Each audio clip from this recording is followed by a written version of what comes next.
Hello, Bob Van Rossum with Market Pro.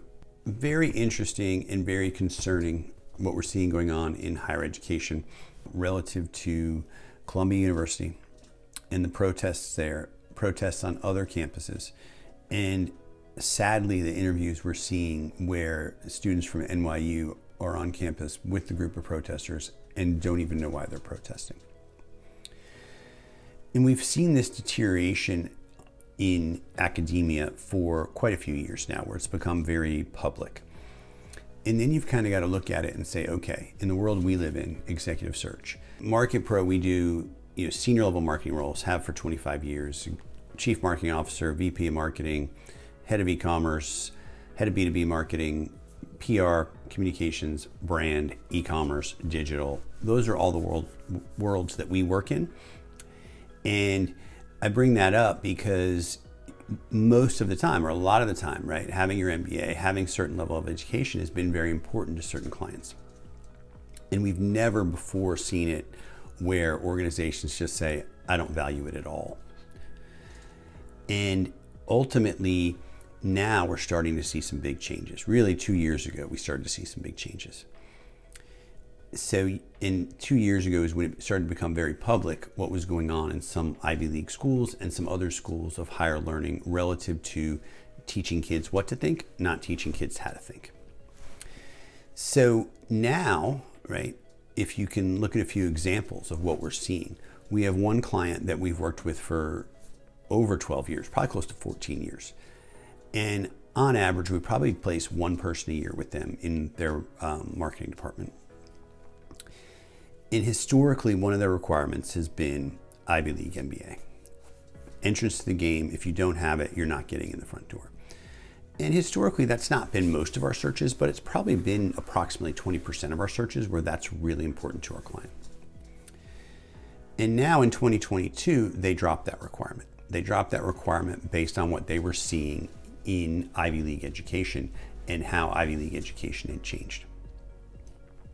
And that's a C-suite of people, right, who all have an Ivy League MBA, now looking out at the world and saying, it's no longer valuable.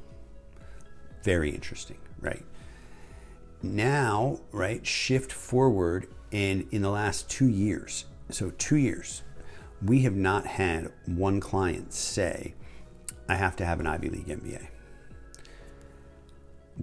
So we've gone from 20% to 0 in that requirement. Now, do we still have clients that want an MBA generically? And could an Ivy League MBA fit into that? Yes. But have they specifically said, I want an Ivy League education? No. Now let's look at the two most recent searches we took in for a CMO. One is a little over $1 billion, about $1.1 billion revenue company. The other is about a $5 billion revenue company. Both CEOs have what I would call high-level state university education. So for example, University of North Carolina, University of Maryland, University of Virginia, University of Florida, University of Michigan, University of Wisconsin, a school in that type, right? One has their undergrad only, one has their undergrad and their MBA. So one of the last questions, right, we go through about an hour worth of search intake, digging into the role, wanting to really understand what the requirements are, culture, leadership, everything. And one of our questions at the end of the process is around education, right? What type of education are you looking for this candidate to have? And is an MBA important, required, not important? In both instances, the CEO said, I don't care about education at all. And you wouldn't have found that 2 years ago, 3 years ago, 4 years ago for a CMO search at an organization like this, an organization in these industries this size and scope. But the part that is really concerning, I'd say for me personally disappointing, right, is that lens has shifted so far. And it is now, if you're someone who went to Columbia 30 years ago and got your MBA back then, and you're now looking for a C-suite role, right? That degree is not valued the way it used to be. And the money you spent and the time you spent on that education isn't valued the way it used to be. The knowledge you have is still there, but the cachet that that degree used to carry doesn't exist. And it's a little frightening when you think about it, right? So now put yourself in the position of a parent and you're sending your kid to Columbia and it's costing you 80 grand a year.